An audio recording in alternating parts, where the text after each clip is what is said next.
everybody. It's your pal JR again, and welcome to Assume I'm an Idiot, the show where we take complicated topics and run them through an extra fine sieve until only the yummy, easy-to-swallow parts remain. I am the idiot. Oh my God, he's an idiot. And on this podcast, we'll be exploring everything from silly fun facts that everyone should know to bigger, more complicated stuff like science, finance, education, technology, and so much more. Broken down without corporate talk or industry speak, so even a drooling baboon like me can understand. So sit back, downshift, and open your mind as we grab the truth by the hooves and antlers and wrestle it into the oven. Today's topic is something every American has heard of, every American argues about, and almost no American can explain clearly.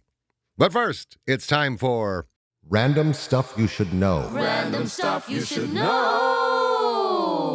From the world of history. Ask not what your country can do for you. George Washington never technically ran for president. It's true. There was no campaign, no debate, and no yard signs. The guy practically got elected because everyone went, yeah, he seems fine. In fact, he didn't even want to be president. Washington tried to retire twice, and the country went, nope, sorry, big man, you got the job. Here's another one from history. The U.S. Constitution is the oldest written national constitution still in use.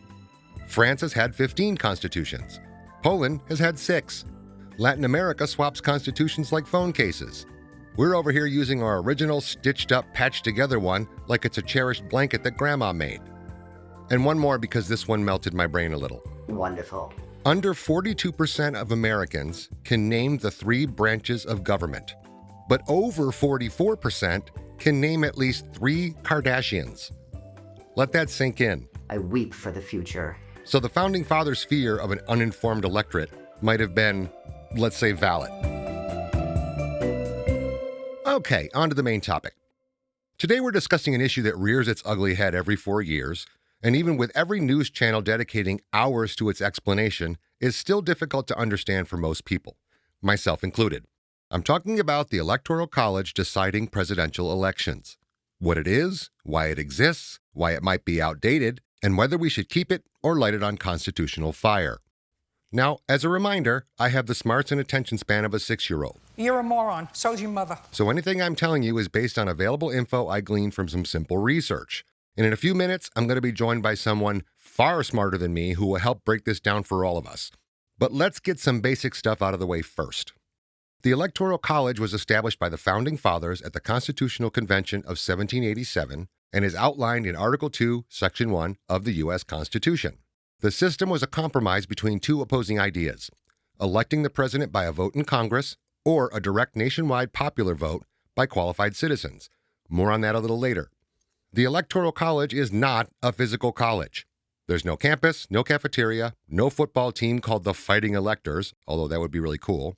The word college comes from the Latin word collegium, which means a partnership or a society.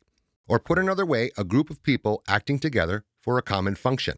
It does not refer to a physical place or an educational institution like we use it in the U.S. For clarity's sake, a college is really the students and instructors, not the buildings. Anywho, here's how presidential elections really work. When you vote for president, you aren't actually voting for the presidential candidate. You're voting for a group of people, called electors, who then vote on your behalf. Each state gets a number of electors equal to its number of representatives plus its 2 senators. And the amount of representatives is based on the state's population. For example, California has 54 representatives plus 2 senators. That equals 56 electoral votes. Wyoming has 1 representative plus 2 senators. That equals 3 electoral votes. In total, there are 538 electoral votes out there, and you need 270 to win the presidency, a fact that is crammed down our throats on election night every 4 years. That's the basic math, and it all sounds fine until you realize it means a voter in Wyoming has way more individual influence than a voter in California, simply because of how representation, as described in the Constitution, is structured. And that's where the arguments start. Now, because all of this is based on the Constitution, let me step back and rant for a second. It may be a little wide of the target today, but just indulge me. According to the Heritage Foundation's 2019 survey, I guess that's the most recent, Less than 45% of Americans have even read the Constitution. Oh, people claim to have read it, but multiple studies have shown a piss-poor knowledge of its contents. In fact, one study from the Institute for Citizens and Scholars revealed that an overwhelming number of Americans cannot pass a basic civics test based on the Constitution. When asked directly, most people wildly overstate their understanding of it, mostly to appear more informed. And even with more targeted questions about specific parts, like, say, the First Amendment, which most people can name, a significant number of Americans can't correctly name the actual rights protected, often naming rights from other amendments. We've all heard people, while being arrested or asked to leave a bar for being rowdy or having a pocket knife taken away by the TSA, shouting that they know their rights. They don't. They know they have rights, but they have no idea whatsoever what those rights are. The majority of Americans just plain don't know what the Constitution actually grants them. On the flip side, applying for citizenship in the United States requires the applicant to know the U.S. Constitution. There's a civics exam that asks specific questions about it. So that means most foreign-born U.S. citizens know way more about our Constitution than the average born and bred American. And that is shameful. I'm old enough that civics was taught in school.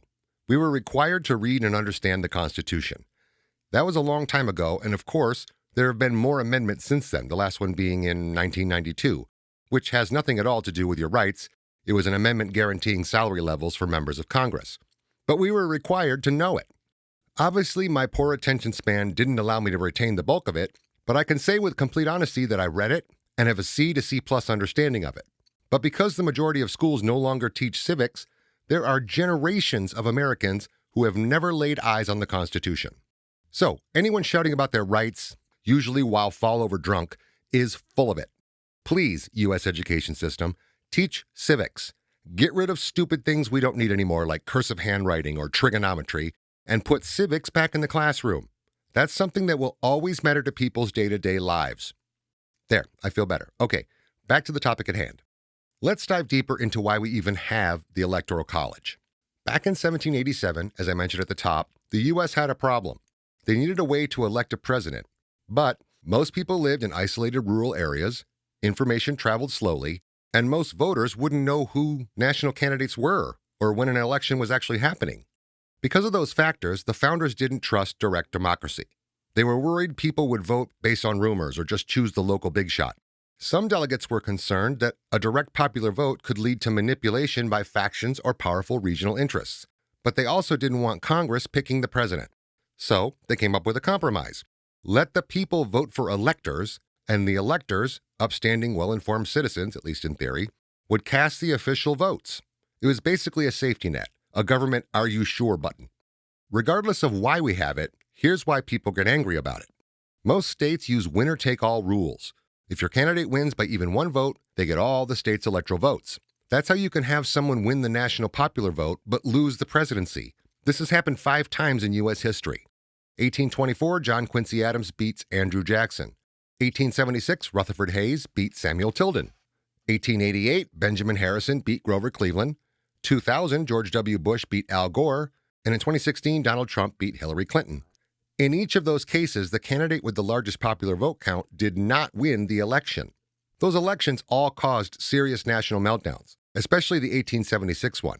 Congress literally had to make a deal in a smoky room to decide the winner. Tilden clearly won, but Hayes was awarded 20 disputed electoral votes in exchange for promising to end Reconstruction. Reconstruction, for anyone who doesn't know, is the reintegration of Southern states into the Union after the Civil War. It was the political equivalent of, fine, we'll give you the presidency, just don't talk about slavery anymore. Pure chaos dressed up in fancy top hats. Andrew Jackson won more popular votes and more electoral votes than John Quincy Adams in that election, but because nobody got a majority, the House arbitrarily picked Adams, which is the equivalent of Congress voting for president, the exact thing the Electoral College was supposed to avoid. Also, there are times in our history when the Electoral College went completely off the rails. 1800, the Jefferson-Burr tie. Thomas Jefferson and Aaron Burr tied in the Electoral College. The House had to vote 36 times to break the tie. It got so tense people thought militias might march. And I don't think anyone will forget the infamous hanging Chad debacle in 2000. It was seriously days upon days of back and forth, raging over tiny chunks of ballot paper the size of a nail head, deciding who our commander-in-chief would be. The nation was frozen for weeks. Now, I've been giving you the very basic top line of the Electoral College here, and I could spend an hour talking about the ins and outs and get super granular on how it all works. But here's the long and short of it as I see it. The Electoral College was created for a world without mass media, without a reliable mail system, without political parties, which, by the way, our founding fathers hated the idea of political parties, and without 330 million people shouting on social platforms all day, every day. At the time, it was a very smart solution to a very big problem: lack of reliable information for voters. For better or worse, and I choose worse, detailed information on candidates and their policies is available at everyone's fingertips 24/7. So is it time to evolve the whole shebang to match how the world has evolved? The electoral system has worked, it has failed, it has caused fistfights, compromises, Supreme Court cases, national confusion, and at least one election decided literally by a backroom handshake. So that said, has the time come for the Electoral College to hit the bricks? Is it even possible to eliminate it? Or is there a way to update or replace it with a system that better reflects how the U.S., and the whole world for that matter, has changed? And how would that impact individual states, voters, and democracy as a whole? Well, you can relax, people, because you don't have to rely on a lummox like me to help decipher this. Joining us today, I have someone who is certain to make me look dumber than I already do. She's a former state Supreme Court justice from Colorado. What could we possibly have done right to deserve that, Stan? I don't get it.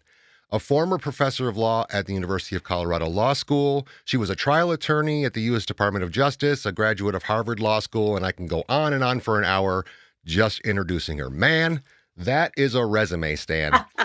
Everyone, please sit up straight and show some respect as I extend a big idiot welcome to Justice Melissa Hart. Good morning. Thank you. That's more than gracious. I'm so glad to be able to be here with you. Yes, this has to be incredibly exciting for you. Welcome. So incredibly honored to have you. Your Honor? I don't know. Do I still call you Your Honor? How do I address you properly? Some people do call me that.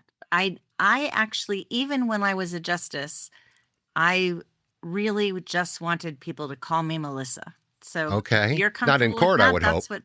No, not in court. Because I know that military generals and colonels, that's a rank for life. I would assume that's the same for a state Supreme Court justice, correct? It sort of is, yeah. Okay. But still, I when I was a professor, some people insisted on being professor, whatever. Yeah. Even then, I said to my students, feel free to call me Melissa. Feel free to call me, excuse me, whatever you feel comfortable with. Just not late for dinner. I think with your pedigree, you don't need the chest pounding. So I think that that was the right move. Stan, before we get going here, Stan, we have a former judge on the phone. Okay. Behave. Actually, while I have you, Melissa, is his granola business legal? Who's to say? I mean, he makes it in his house. I don't know if he has any licenses. I'm fairly sure it's fit for human consumption. What's the legalities of all of that? Well, that's, of course, going to depend on which state he's in and what the laws are there. And since I think you're in California, the answer is I don't know. Oh, dear. But I'm not going to get him in trouble today. She doesn't even know. I think we need to find a lawyer. Well, so he does have one that's got CBD in it. Is that legal in all states? Do you know? That CBD is not legal in all states. It's legal in a growing number of states. See that, Stan? You're just shipping it out like crazy. I can just use that to my benefit.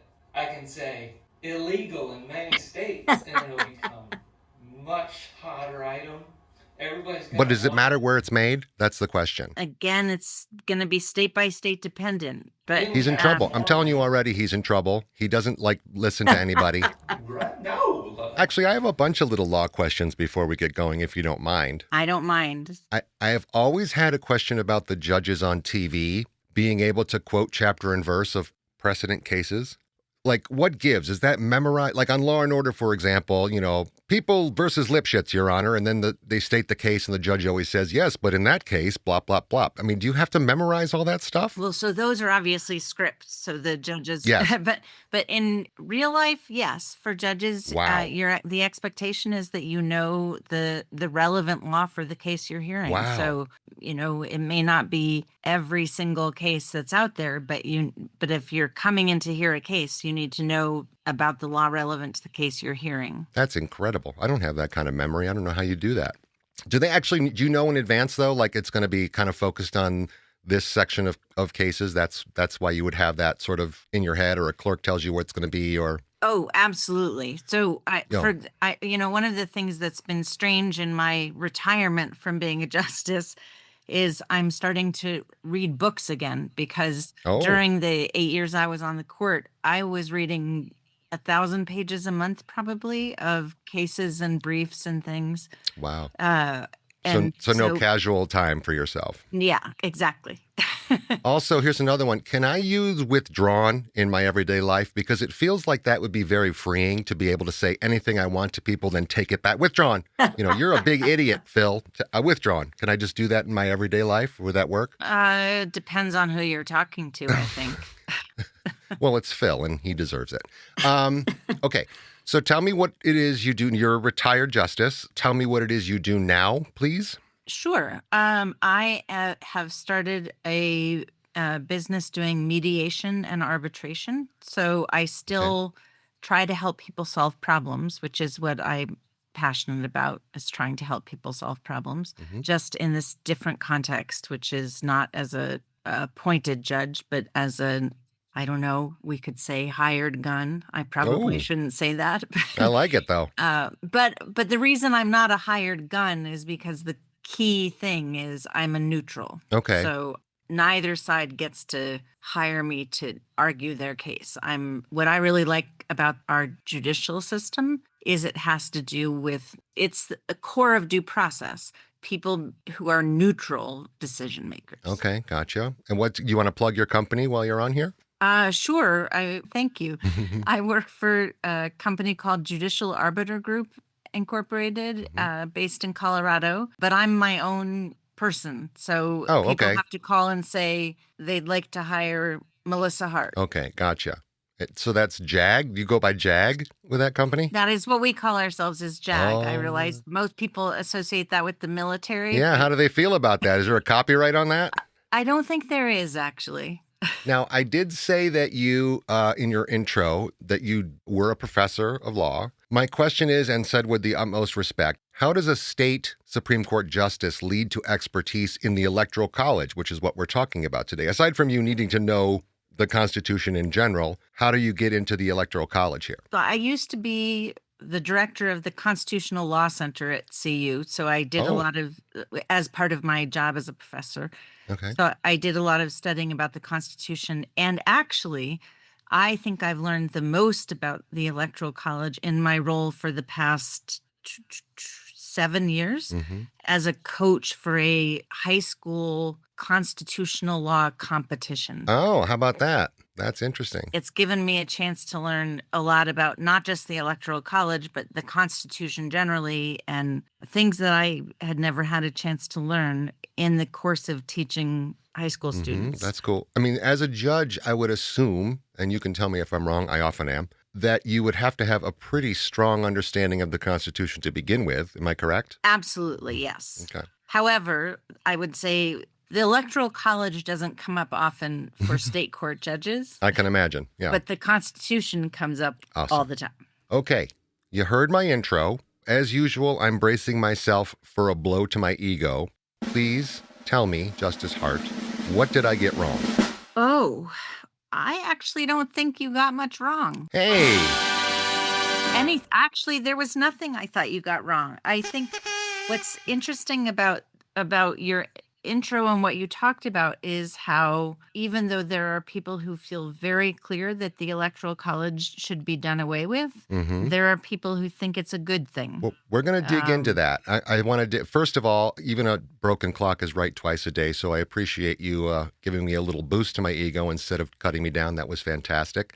But let's dig into that. There's a pros and cons, obviously, a keep and a ditch. All right. So let's dig into the pros, the keep of the current Electoral College system. Convince me that in this day and age, this implementation still serves its purpose. So that's a hard question for you to ask me because I don't think it does. Oh, okay. But I'm on board. Let's go.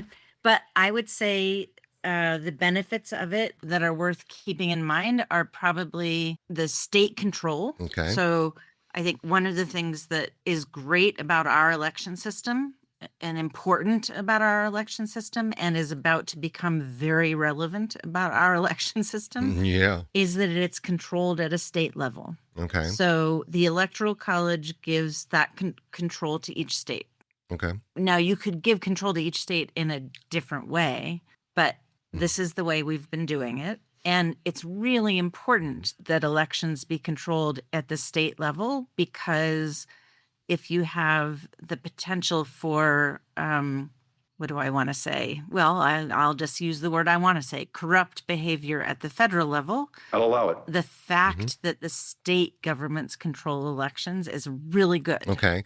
So this system, just so I can recap, this system was set up at a time when obviously news didn't travel very well. People didn't even know when elections were happening or they didn't know who the main candidates were. There was a huge chance that local faction might interfere and get people to vote a certain way and so on. Nowadays, we have all of this information at our fingertips all the time. And if my text is any indication, my text chain, it's nonstop push notifications that it's time to vote, it's time to vote, it's time to vote. So I'm certainly not missing it. Yes, there are people in the country that still don't have cell phones. And yes, there are people that don't really rely on the internet that much, but the news is out there. So in my opinion, and I think you're leaning the same way as me, in my opinion, the current system is really outdated in terms of representation for the states because, obviously you can tell me if I'm wrong here, the population balance was so ridiculously offset in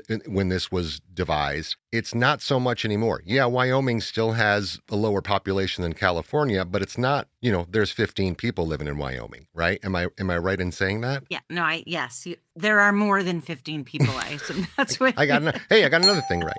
12, no, a lot more.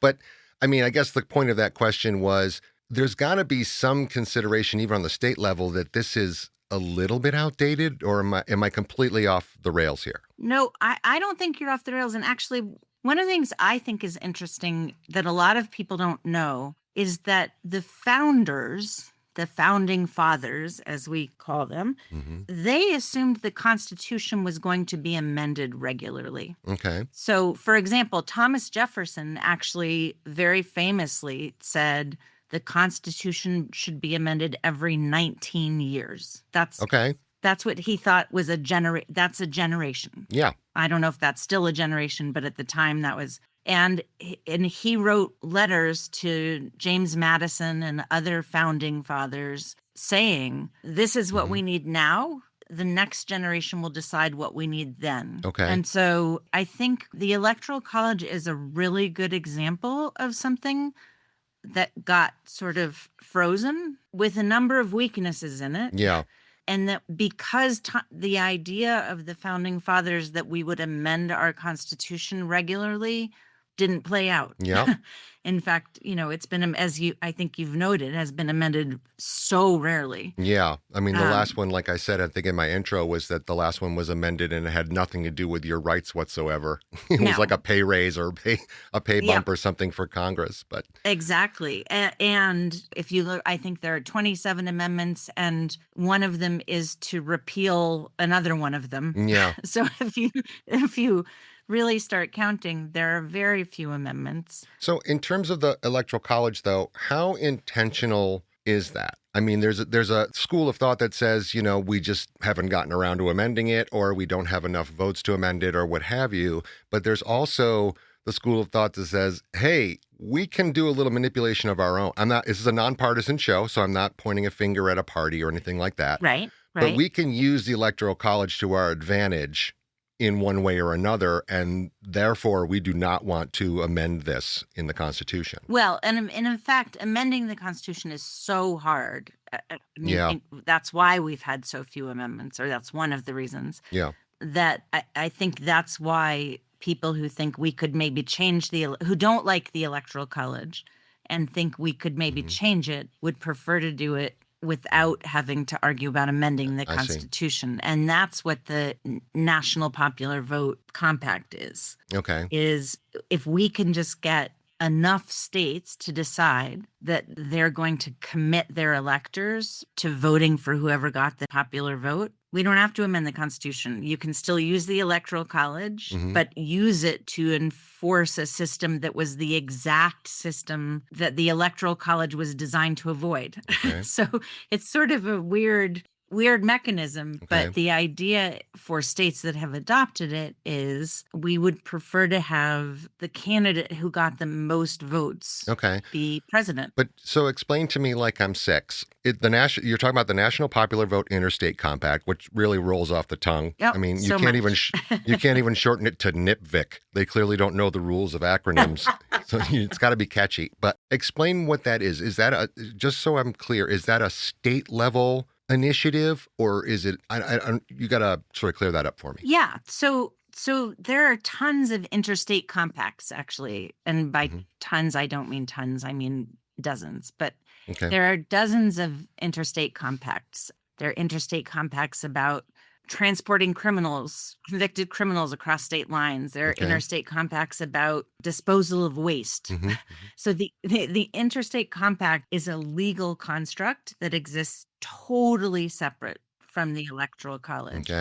And the people who came up with the National Popular Vote Interstate Compact, again, just using this interstate compact idea, said, what if we got enough states, and enough would have to be enough to get 270 Electoral College votes, to agree that their electors are going to vote for whoever wins the national popular vote. And if enough states were to agree to that, then what would happen is in every election, the national popular vote winner would become president, regardless of what happened in California or Nebraska or Illinois. Well, we'll definitely get into some of the debacles that have happened in the past, because I'd love your opinion on all of it. But the idea is that it's based still on electoral votes. It's not based on the number of states that want to do it. So it's not like over 50% of the country or over 50% of the states want this. It's based on, am I right or am I wrong? You're right and wrong. How about that? Shocker. It is based on the number of states that want to do it, in that in order to have it come into force, you need enough states with enough electoral votes to agree to do it. I see. So, and this is in contrast to the Electoral College. So I know you've talked about Wyoming. Yeah. It wouldn't matter at all if Wyoming joined the National Popular Vote. Because their electoral votes are so low. Yes. Yeah. So if the people who are working to get the NIPVIC, NIPVIC. I don't like it. It's not going to catch on. It's not going to sweep the nation like I'm hoping. It's never going to work. I agree. If you got enough populous states, the larger states or more populous states, that's not a 6-year-old word, I realize. Objection, Your Honor. But you should have buzzed me. The states with more people and therefore more electors to vote for it, it would go into force. And the smaller states who didn't want it wouldn't be able to do anything about it. And this doesn't have to be like ratified nationally or anything, right? It's constitution free is what you're saying. It doesn't have anything to do with that. It's a state by state issue. So there were a couple of cases that went to the United States Supreme Court. Colorado was one of the states at issue. Washington State was one of the others that talked about this concept of what they called faithless electors. I know. All right, hold it. You can buzz me. I'm going to give you one of these. Your Honor. Yeah. Yeah. So whether the people who had been chosen as electors for the state could ignore what the state wanted to do. And that's the faithless idea. I see. And the Supreme Court said no. Okay. States get to decide how their electors are supposed to vote. Okay. And so that means, again, it doesn't matter on the national level Right. what people think about the NPVIC. It's NPVIC. Come on. Get with it. NPVIC. NPVIC, sorry. It's up to each state. And if a state says to its electors, you are bound to vote for the national popular vote, Right. the state has the right to do that. And it's not a matter of federal law. So I'm just going to back up to sort of the foundations of the Electoral College for a second, because the way that they pick how many electoral votes you have, obviously, is the number of representatives plus your 2 senators. Does the number of representatives change state to state? Meaning, because that's based on population, right? Your number of representatives is based on the population of your state. So if your state in the 1800s had 100,000 people in it and now it's got 4 million, does the number of representatives change to match that? Yes. Every 10 years, it's supposed to be that every 10 years there's a census, which Okay. is the counting of people. And then there's redistricting. And that redistricting, that is figuring out who's supposed to vote where Mm-hmm. and how many votes a given state has, both in the House of Representatives and in the Electoral College, because they're related to each other. That is supposed to change every 10 years. Mm-hmm. There's been a lot going on recently in the news about redistricting. Yeah. That is, again, deciding who votes where. Gerrymandering, is that what they call it? Yeah. I'm going to buzz myself. That's a big word. Yeah, but the idea of gerrymandering is that the common way people put it is it allows politicians to choose their voters instead of voters choosing their politicians. So Okay. That's weird. I know. It's nefarious. That's almost like a Bond movie or something. It's nuts. But yeah, the idea is when redistricting happens, the legislature in the state gets to look at the population of the state and say, we're going to move these people into this district for voting purposes. We're going to move these people into this district for voting purposes. Mm-hmm. And because of the massive amount of information available about different voters now, these politicians can literally go sort of house by house and move people into different districts. Oy. I'm rooting for you, NPVIC. What would be a reason that a state would not want to do that?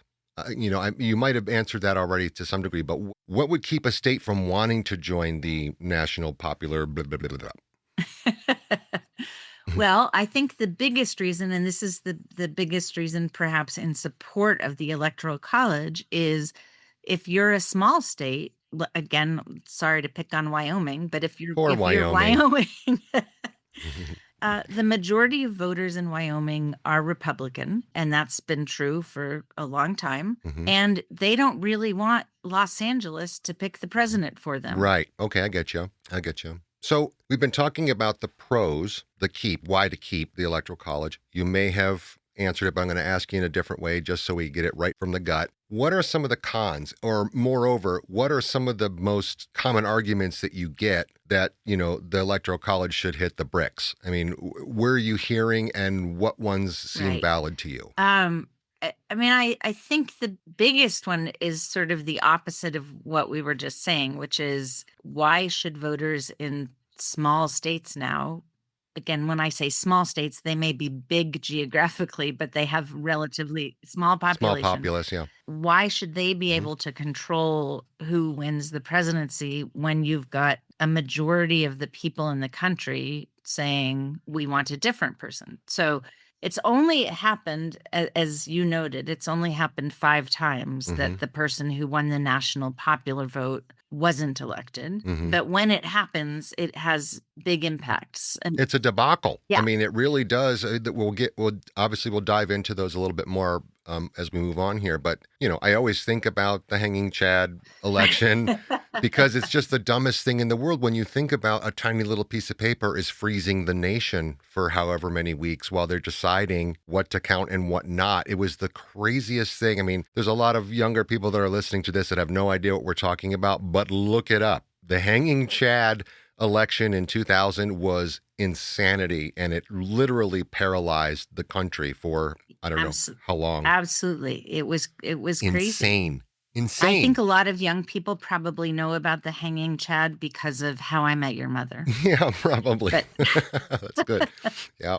but And then there that's was the other question was one of the things that I had read was, the reason that people want it to go away. One of the hit the skids arguments was that it kind of depresses voter turnout. And I don't know exactly what that means or how that works. well, so I think the explanation there is because people know their vote doesn't count as much. So and again, I'm going to keep using Wyoming, but I won't use Or California. Wyoming. We're sorry, Wyoming. I'll send you a gift I'm gonna basket. in Colorado, we have a lot more people here in Colorado than there are in Wyoming. And yet I know my vote counts less Yeah. because of the Electoral College than the vote of a voter in Wyoming. Well, And is it so, also because, for example, California usually votes blue, right? So yeah. is that the mindset here? Like, well, I know the Democrats are going to win California or whatever. So why bother? I mean, is that sort of the I idea there? I think there may be some of that, although that would be true regardless of whether we had a national popular vote system or an electoral college system.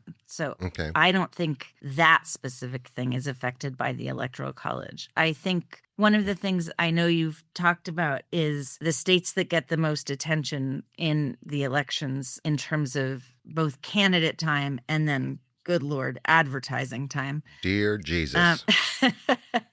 so the states that are viewed as being the relevant states to win, the states you have to win if you're going to get there, they Yeah. get so much attention and so much advertising Yeah. that you wouldn't want to turn on the Or television my phone for that matter. or your phone, right? Or your phone.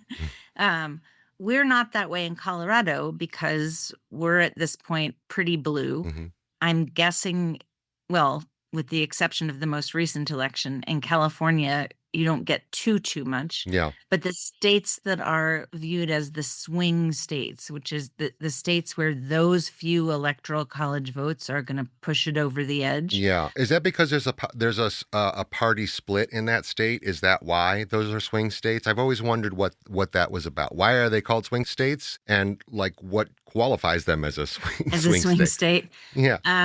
What seems to qualify some states as swing states is that, yes, they have a relatively balanced electorate. So you honestly don't know. So I Mhm. think of, for example, Wisconsin or Michigan. You honestly don't know how the election is going to come out there, and therefore how their electors are going to be required to vote because the state defines how the electors vote. So those electoral votes could define how the Yeah. Okay. election goes.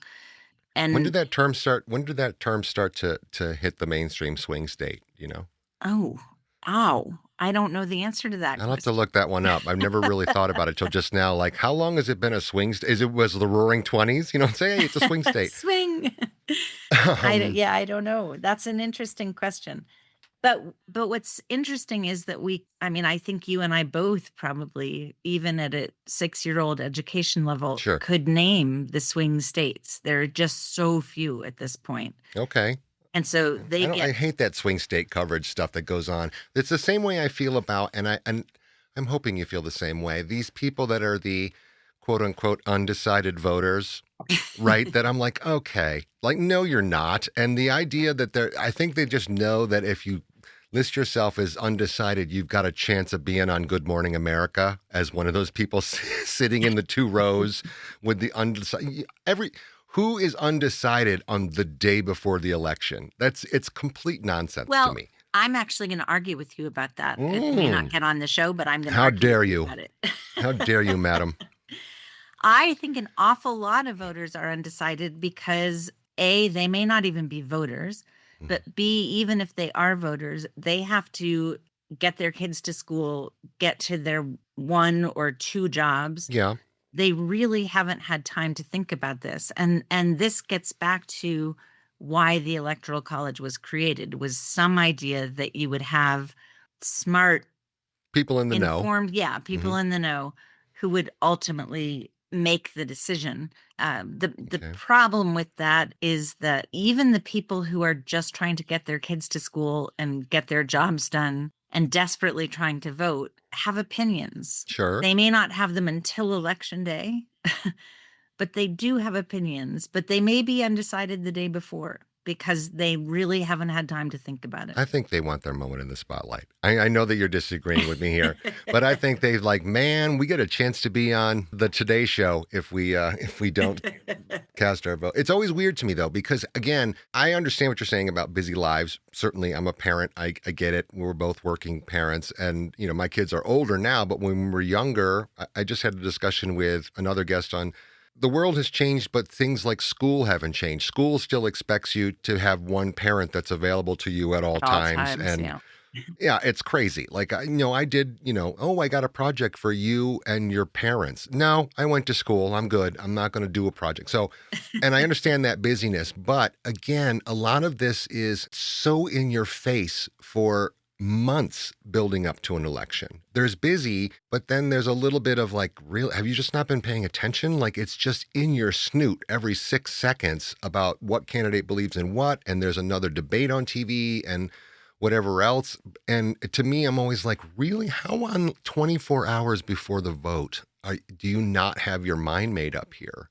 Especially when they're coming from a traditionally red or blue state, right? That I'm like, okay, you're going to end up voting red or you're going to end up voting blue. So what's all the hubbub that you're going through here? Right. But that's how I feel about it. Well, and I about that, and I realize this is slightly off topic, but I'll just say I think one of the things that's interesting to consider when you think about why the Electoral College was created was because the founders believed that so many voters, and to be clear, the voters then were white property holding males. So it wasn't very many voters, but so many voters wouldn't have enough information. And we live today in this world of information overload, where I sort of wonder, as I was reflecting on this conversation, I was thinking, what do we do with information overload? Yeah. How would Thomas Jefferson have thought about the world where you could barely tell what was true or false? And even, AI allows things that are literally false to be created. It's insane. I just had a conversation. My last week's episode was with Dr. Hani Farid, who's a forensic, basically an AI detective, as it were, and he verifies media. And I'm with him that being able to ridicule or question authority and public figures is right in the middle of the First Amendment. It absolutely is. But where's the line? When does it start becoming a disinformation campaign? Nobody ever knows. When you're looking at stuff on your phone, you're looking at stuff online. I use my mother, who's in her 70s, who's an educated woman, but she doesn't know that it was made by AI. And she's just, she'll text me back, did you see what so-and-so did today? And I'm like, no, he didn't do that at all. No, he didn't kick puppies, whatever. He's not riding on the back of a whale, whatever the story was. And I just have to talk her off a ledge all the time. Like, no, there's no way to, I know you can't verify it and fact check it on your end, but what's interesting then in the context of thinking about the Electoral College is that at the time it was created, the idea of the Electoral College was actually that these very smart, educated people would get together and talk and use their big brains to decide who should be president. Now, as we've been talking about, every state gets to control what their electors do. Sure, yeah. So for better or worse, yeah. Yeah, exactly. So it's not anymore this idea of a bunch of smart people getting together and talking and thinking about it. It's cast your vote the way you've been told to cast your vote. So it's really changed since the time that the Constitution was written, which I think comes back to Thomas Jefferson's idea that the Constitution should be amended. Let's keep updating this thing, right? I got to update my will every few years. Why don't you? The Constitution seems like it should be right on there. So I wanted to dig in a little bit on this idea of, and you might know or you might not, but I'm betting that you do, that, the founding fathers hated the idea of political parties. Yep. They did not like that thought. I'm not sure if you know the answer to how they did envision it, and when did the political party system really start to let's say, blossom? So yes, the founding fathers hated what they called factions, which Okay. was the oldie-fashionedy word for political parties. Olden timey. Yep. And they were very, very concerned about factions taking over the political system. Mm-hmm. The whole concept of the checks and balances of the legislature, the courts, and the executive was based on a notion that those would be in a neutral way, in a non-party way, those three pieces of government would I'm hand talking a lot. Yeah, that's all right. Those three pieces of government would make it work, and that it wouldn't be taken over by factions. Our country got taken over by factions almost right away. Okay. Yeah. So it turns out people have a really hard time avoiding tribes. That tracks. Yeah. And I think that's just the reality is George Washington, as you've noted, was universally loved. Yeah. And if he could have stayed president forever, and until they would have done that. Yeah. we'd be in good shape probably, because somehow he managed to keep people from divisions. Unite, yeah. But as soon as he wasn't running, you had people from different ideologies. Yeah, I mean, and ideologies then it's so different from how it is today. But people, with different perspectives, also people with different political ambitions, motivations, yeah, who were running against each other. And so very, very quickly, even though the founders were really hoping, fingers crossed, this wouldn't happen, the country divided into, and I don't know why this is the case, but into a two-party system. Okay. We never divided into a multi-party system. Okay. And that's something... Yeah, that's fairly recent, right? I mean, that's recent history. Now we have the independence. We have, can't even keep track, to tell you the truth, of all of the parties. Green Party. Right, yeah. Blah, blah. But none of those parties, almost none of those parties win. Yeah. We're still... Yeah, I just feel like they suck votes away from the other parties. Yeah. It's funny, we're talking about political parties here. It makes me think of when I was growing up, I had no idea what political party I was. Sorry, this is a side rant, but, I grew up with my grandfather, who was staunchly in the camp of it's nobody's business. Right. You don't talk money and you don't talk politics in mixed company. So it wasn't until I was an adult that I actually knew, what party I was, if I was red or blue. Right. I still, to some degree, agree with him, because I think people should keep that shit to themselves. Yep. Sorry for the language, Your Honor. Anyway, let's go here. Let's imagine you have complete freedom to do whatever you want with the Electoral College system. Ooh. First of all, is it even possible to change it, to repeal it, to make revisions to it? But you have complete freedom. What would you do? Well, so I happen to be in favor of the national popular vote. Nitpick. I'm going to keep saying it. It's going to catch on. Did I say it right promise. that time? You sure did.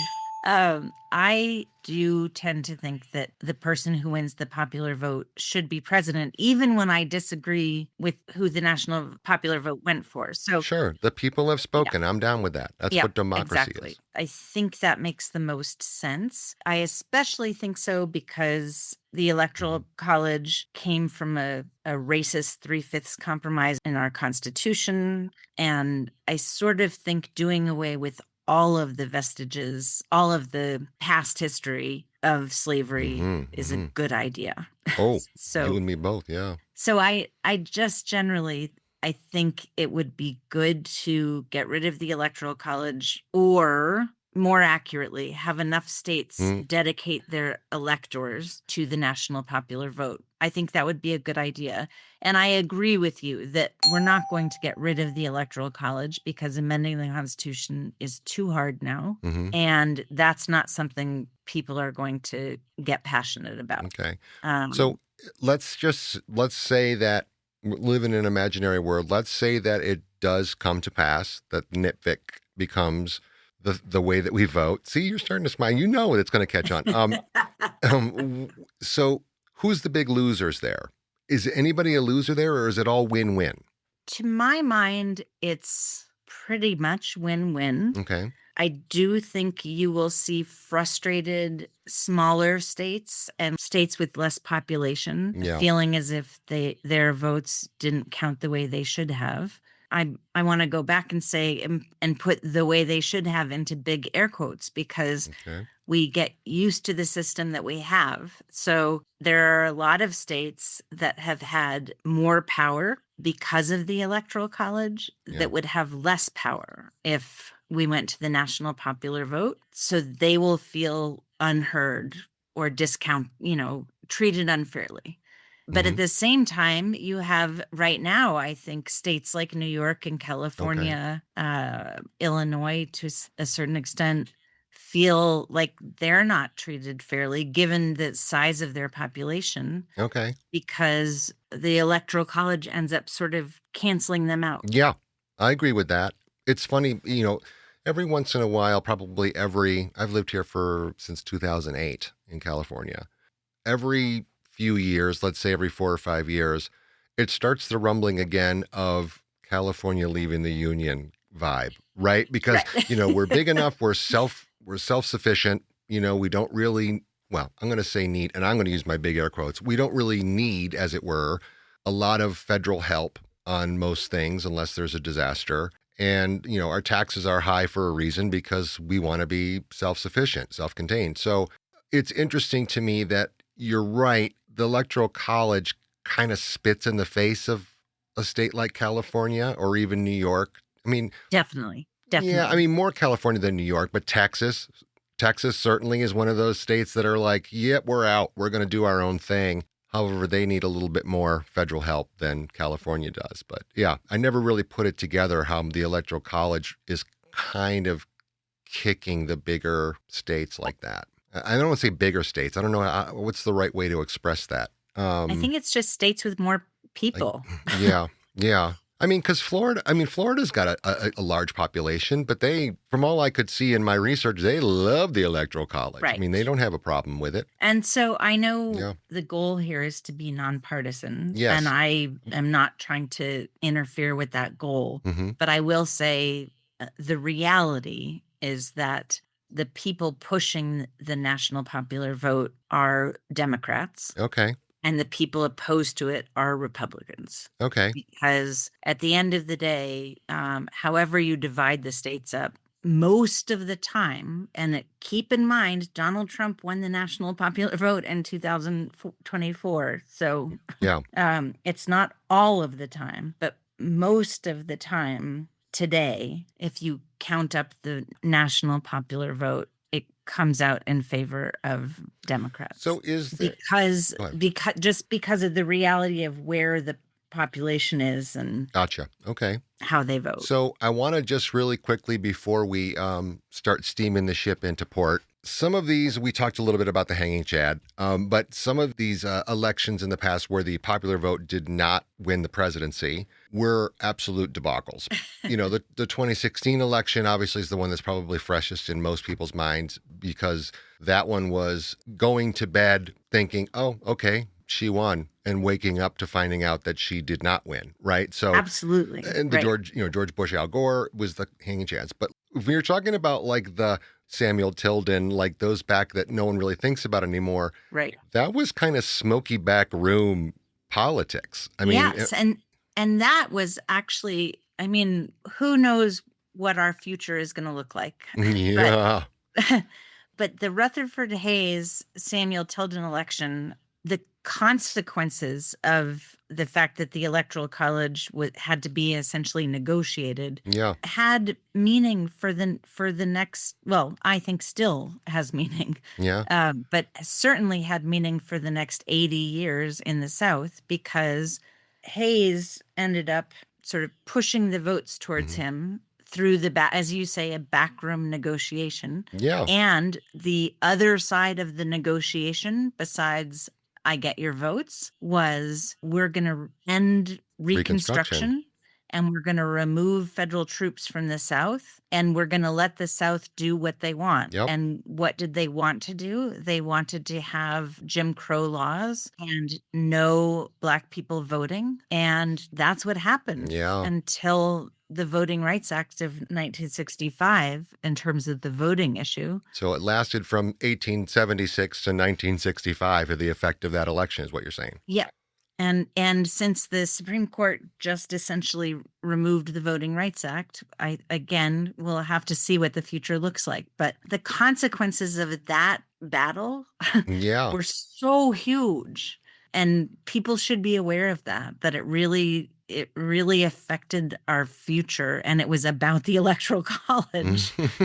Well, I wonder if 100 years from now, if any of the modern electoral college debacles, the Bush Gore or the Trump Clinton, will have that same kind of impact. I know what my opinion is on it, and I know that you're feeling some of the impact of it right now.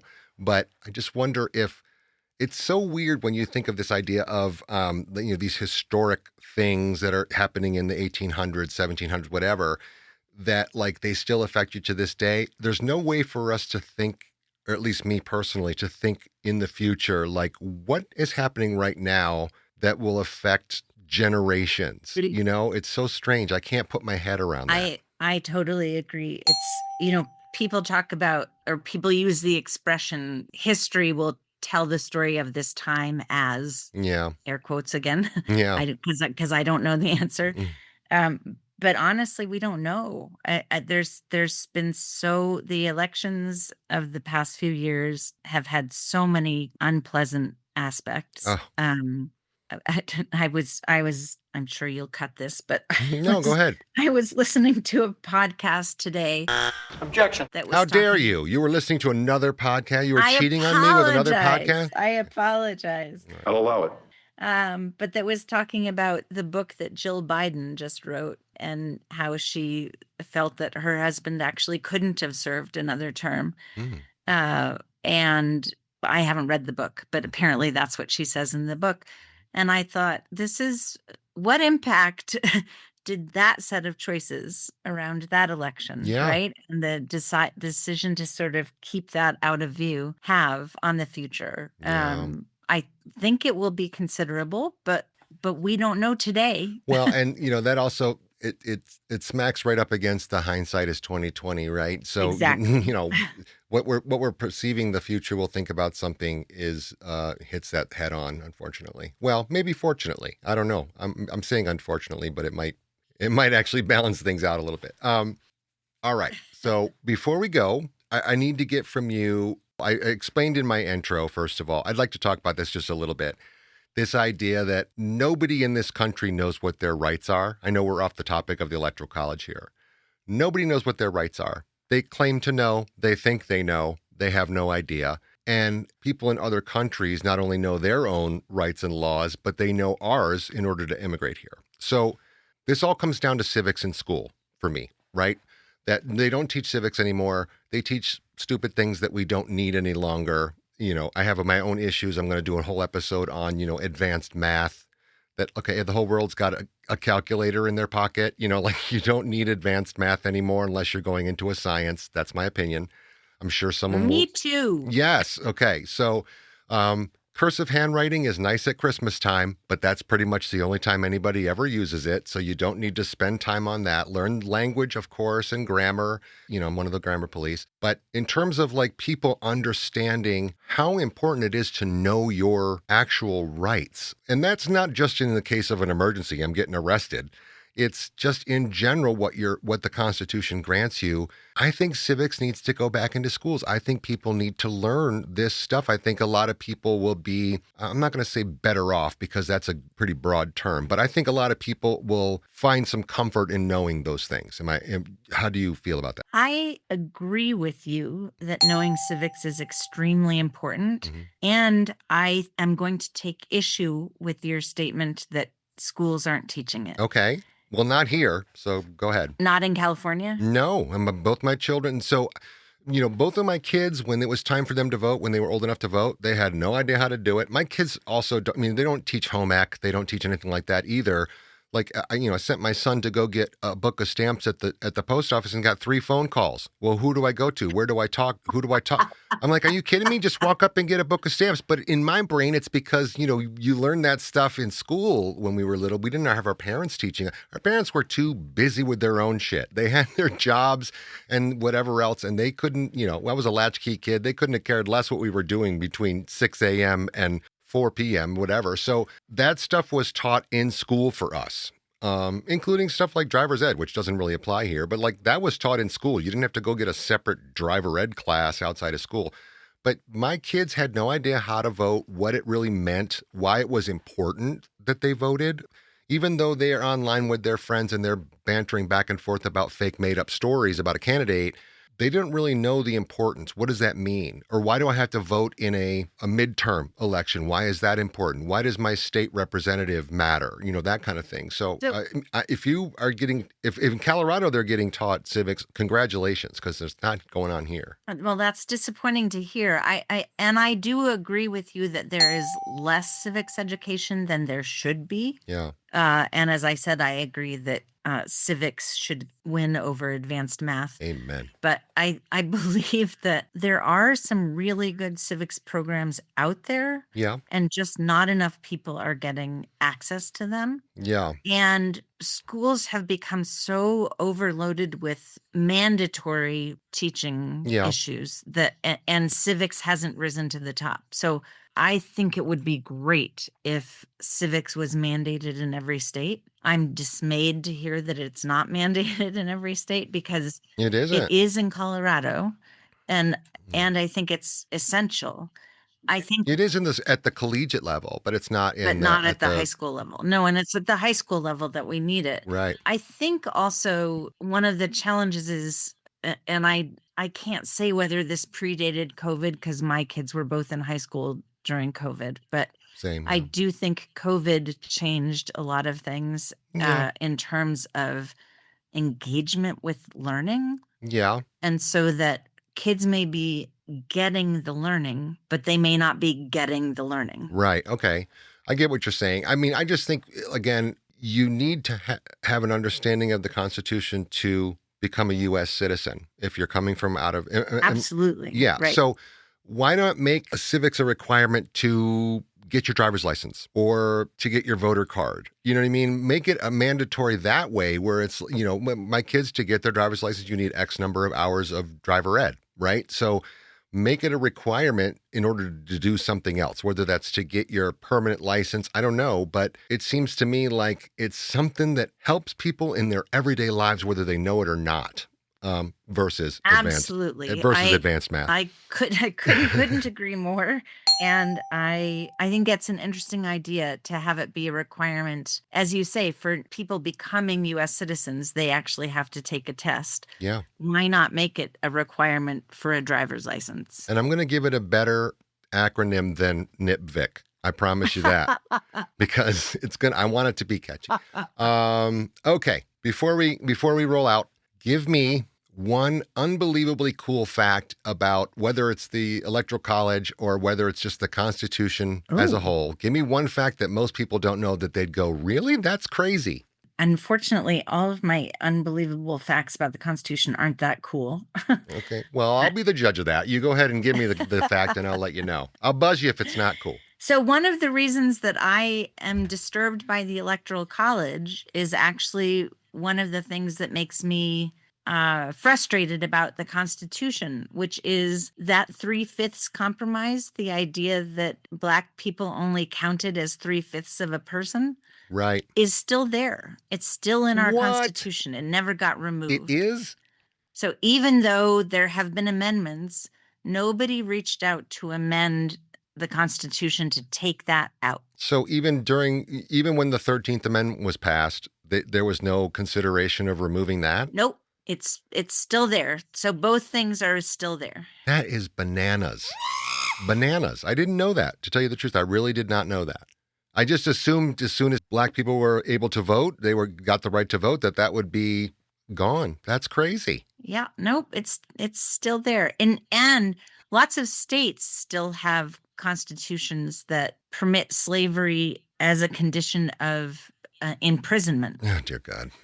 This is why. And Yeah, listen, Colorado just we amended ours a few years ago to get rid of that. But there are lots of things in constitutions that never get removed. let's just scrap the whole thing. Can we wipe the slate clean and start a whole new country and just start from scratch? Because it's bananas. Like every time I see one of those things, it's like the law in Alabama is that you can marry a crocodile. You're like, what the hell? Like, you know what I mean? It's always some craziness. That's like, who hasn't had the time to go through and let's cross that one out. Like, it's just Well, nuts. we ought to get Thomas Jefferson on the phone. 'Cause Amen. he would agree. Tom, if you're listening, come on by. I call him Tommy. Justice Hart, an absolute joy to have you on today. Thank you so much. Thank you. I read in the notes that you are a major supporter of Legal Aid Foundation. You want to tell us about that a little bit? Oh, absolutely. Thank you. So in every state, there is some version of a legal aid foundation that helps give legal support to poor people in all kinds of different issues, in evictions, in divorces, because divorce is actually really complicated, in domestic violence issues. Okay. And giving support to your legal aid foundation, whatever it is in your state, is not only something you can take a tax deduction on, but also really essential to help support people who are suffering in our society. Okay. I love it. Which is a lot of people. Oh, nice. That's a great cause. I love that. How does the Judicial Arbiter Group, the JAG? Yep. You're welcome. How does one get in touch with you there? Or they want to say, I want Justice Melissa Hart on this arbitration? My email is mhart@jaginc.com. That's one of the coolest emails I've ever heard. Just Jag Inc. is like, yeah, all right. I love it. So people can always reach out to me there. All right. And so you're separate, but go through the Judicial Arbiter Group. Yeah. And what's great is it's helpful for the parties because they have schedulers and people who keep me organized. Okay. So when my dogs are scratching at the door, as one of my dogs is now, Yep. I can ignore the dogs and focus on the on the JAG arbitration. I love it. Well, again, a real pleasure having you on. I hope you had a good time. I did. Thank you. We'd love to have you back. You are a friend of the show now, which means you are friends with an idiot. Sorry about that. Well, you are too, because that's me too, but in different ways. I would never. Thank you so much. I really did have a good time, JR. And I would, anytime you have something you want to ask me about, please feel free to call. And I went to Stan's granola site. What is Tarragon Midnight Granola? You know, It's I'm going to... Tarragon granola, and I make it only at midnight. I'm going to warn you right now. Every time I make it right at midnight, it's perfect. Justice Hart, you should just stay away from this altogether. Anytime I make it before or after, it tastes like dog crap. You have a reputation to uphold, and I don't want you getting involved in the whole thing. Does she really know what she's talking about? Yeah, she's a former judge. Former judge.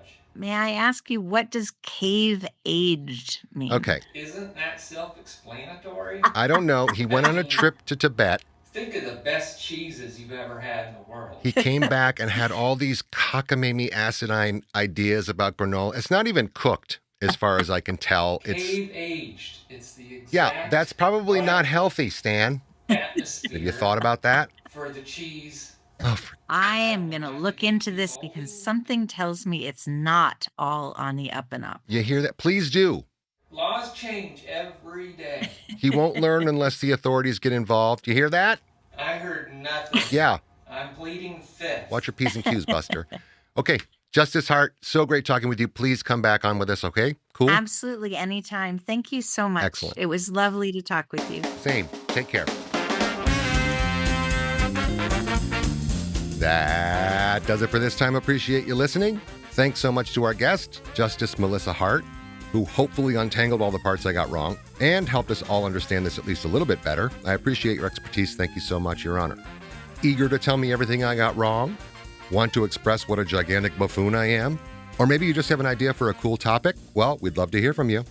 Email us at our permanent email. Right, Stan? hello at roughtumblemedia.com. That's hello at rufftumblemedia.com. Join me for another upcoming episode of Assume I'm an Idiot. I'm your pal JR. Catch you again soon.